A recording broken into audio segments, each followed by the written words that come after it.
One of WWE's title belts appears to have been scrapped. Also, NXT stars were backstage at last night's Raw, and we have an update on the AEW Fight Forever video game. More on that in this very video. Hello everyone, it's Jack and Ross back with more news. We've already done one news video today. Go and check that out if you've missed it. But we're here to talk about Nikki Cross's actions on last night's Raw. It was disgusting, but also about time.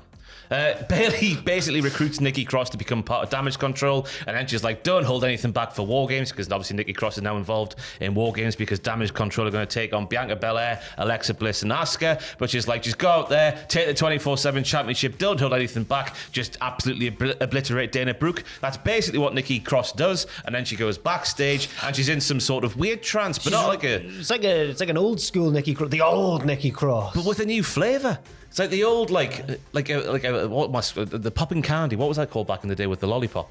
Oh, yeah. What do you mean? The essence of Nikki Cross is the popping candy, but this new thing, this new trance she was in last night on Raw. Right. When she was doing what we're about to talk about. That's the lollipop to dip in that old stuff. So she's always been fizzy and fiery. Yeah. But this lollipop's a new weird mellow aspect as well, because she's a bit like, she's looking up in a daze. Call a spade a spade. It's like she's had a big hit. It's like she's taken a big old toke of a doobie-doo. She's taken a big hit in the wrestling college. She's been hit with a big move. No, you just said it anyway.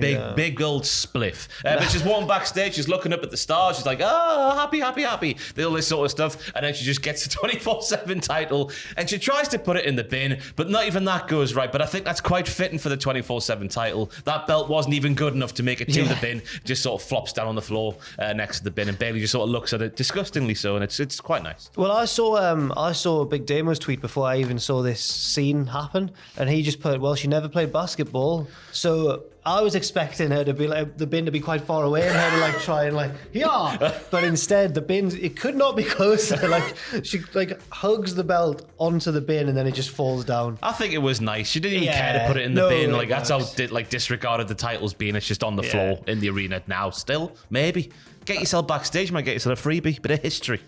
And I think that this, well, I'm sure I'm not the only person, it's quite obvious, but this seems like it's the end of the 24/7 championship. And rightfully so. Oh, 2 years too late, innit? It's not the belt's fault. They could have rehabbed this belt if they'd used the social media and done the silly things. But they didn't. There was one period, or maybe two, when the 24/7 title was good. Obviously the Drake Maverick stuff. When he was like getting people in line and making them to do dastardly plans and stuff. And no, the wedding as well.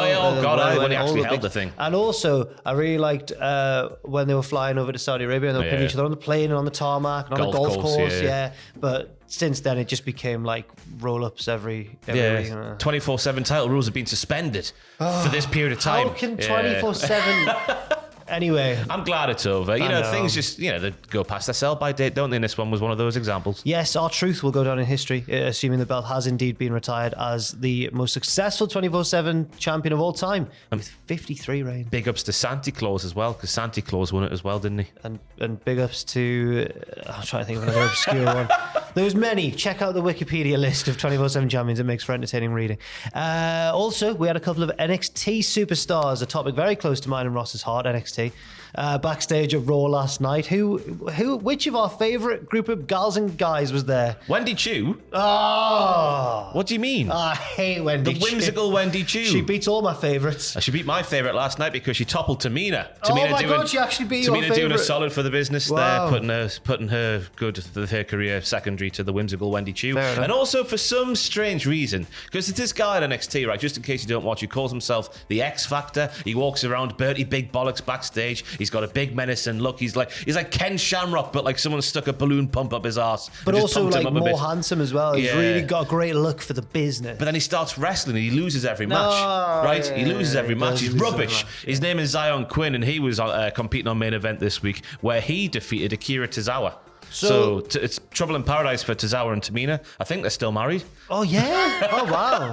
Although she did serve him with divorce papers at one point. Oh, maybe they're not. I think Zion Quinn might be one of those ones who does better on the main roster than he does on NXT. It worked with people like Elias, for example. You haven't really got a role, has he, on NXT? Just sort of flaunts around going, I'm X Factor. I'll run it straight, bro. Run it straight. That was... He's from a rugby background. Apparently that's a rugby league thing or something. Yeah. Anyway, well done to them for getting big wins on main event tapings. Also, PW Insider have an update on the plans for Saudi Arabia, Ross. May 2023 is when we're going back to Saudi Arabia, according to pwinsider.com. They're working on finalising the date now. We're told that WWE did their best viewership the best ever for a Saudi Arabia show. Oh, Logan Paul. Logan Paul, effect is in Moving full the flow. needle, yeah. He's the real needle mover. Oh, he is. Roman's now the needle dick, obviously. We're told both sides, both WWE and Saudi Arabia, were thrilled at how Crown Jewel went down on Saturday, and I can see why. Oh, why? You know, we're sat here as the Sardaks who are the hardcore of the IW. I feel bad saying that. I hate the IWC. We're the internet wrestling community. Yeah, we will watch wrestling all the time, and even we were getting stuff from a Saudi Arabia show. Like the main event over-delivered. I really did. The Raw Women's Championship, while it was funny in some parts, I thought that delivered as well. The tag team, the men's tag team title match as well, and the rest of the card, like elsewhere, was fine. It was like normally on the Saudi Arabia show, you get one big like. I know, but that didn't happen this time. Triple H seems to have worked out the secret formula, which is like when you've got such a deep, talented roster, you've probably let them wrestle, and then they did, and they were good. Do you believe that Logan Paul tore his knee up in like 3 different ways in the middle of the match and carried on? I was thinking to myself, like, because he didn't need to get that sympathetic thing because his performance was very, very good anyway. Yeah, everyone was lauding him anyway. Maybe he's overdone it. But it is amazing to see, like, if it was like people are saying on Twitter, which is obviously means it's true, that it happened during the buckshot. And if it did, that's staggering because.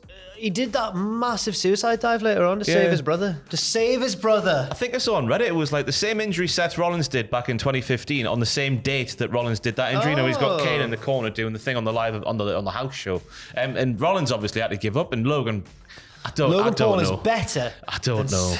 I don't know. Oh, I don't know either. I hope it's not true because I think where they were going for was War Games. Honestly, right? He'd be on the babyface team. Logan Paul and his brother Jake would be there. Yeah. Maybe with the Brawling Brutes making up the 5. Yeah. Against the Bloodline, because that's the sort of 2 storylines getting amalgamated into one. I don't know. I Maybe he'll have a Super John Cena kind of recovery. Hey, I feel bad at doubting his injury if it is real there. Yeah. Hopefully he's all right. You know, wrestling's dangerous and all that. Yeah. And there we go. Also an update on the AEW Fight Forever video game. Neither myself nor Ross are experts on how the gaming industry works, but we did consult Fraser Porter upstairs. Can you remember what Fraser said? I can. Good. So, WrestleZone are reporting, first of all, that numerous sources have said that when AEW Fight Forever is released, it will be part of the Xbox Game Pass on day 1. This will give AEW's first video game a massive boost in accessibility right out of the gate. So basically, if you're not aware, like we weren't just before this video, Xbox Game Pass is like a subscription service, and the fact that AEW's game is going to be on there from day 1 of the game's release means that it'll, well, according to WrestleZone, be available to over 25 million subscribers on Microsoft's subscription service. So that's good for them. Because Fraser put across to us very much, this is a very, very good thing for AEW and its video game. Because I was reading that initially, being the muggle that I am, don't play video games all too often, thinking, oh, they've got no faith that the units themselves will sell well, so they're putting it on this thing just to get more eyes on it. But Fraser was like, it could be a bit of that, but it also could be a case of Microsoft buying the rights of the game because they think it's going to be a big one and put it on there. So there's many implications. I'm guessing if something gets pushed on Netflix, then that's because Netflix has faith that it's going to be a banger. So maybe it's that, yeah. But at least it'll be out before the end of the year, because I saw on Game over here in the UK that it was out, well due release date was the 31st of December of this year. But Fraser was like, that's just a placeholder. Oh, it'll be out before there, and that's the last possible date they could put it out there.